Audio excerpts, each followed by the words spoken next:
చూస్తున్నాం సార్, అసలు no responsibility. ఎవరైనా ఎక్స్ అని మాకు పర్సన్ అవసరం లేదు, మా చెరువులో ఉన్నారో లేదా చూస్తాం అంతే. ఎక్స్ మనం ఒక పర్సన్ ఎందుకు కామెంట్ చేయాలి కానీ బట్ మా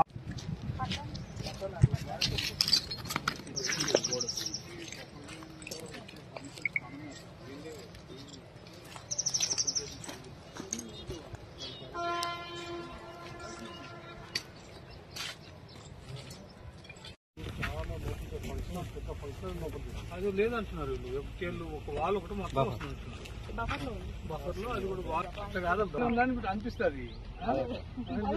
ఇప్పుడు వాళ్ళు ఏమంటారు,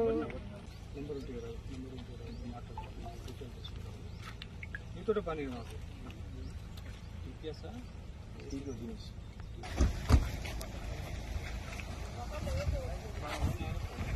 నమస్తే.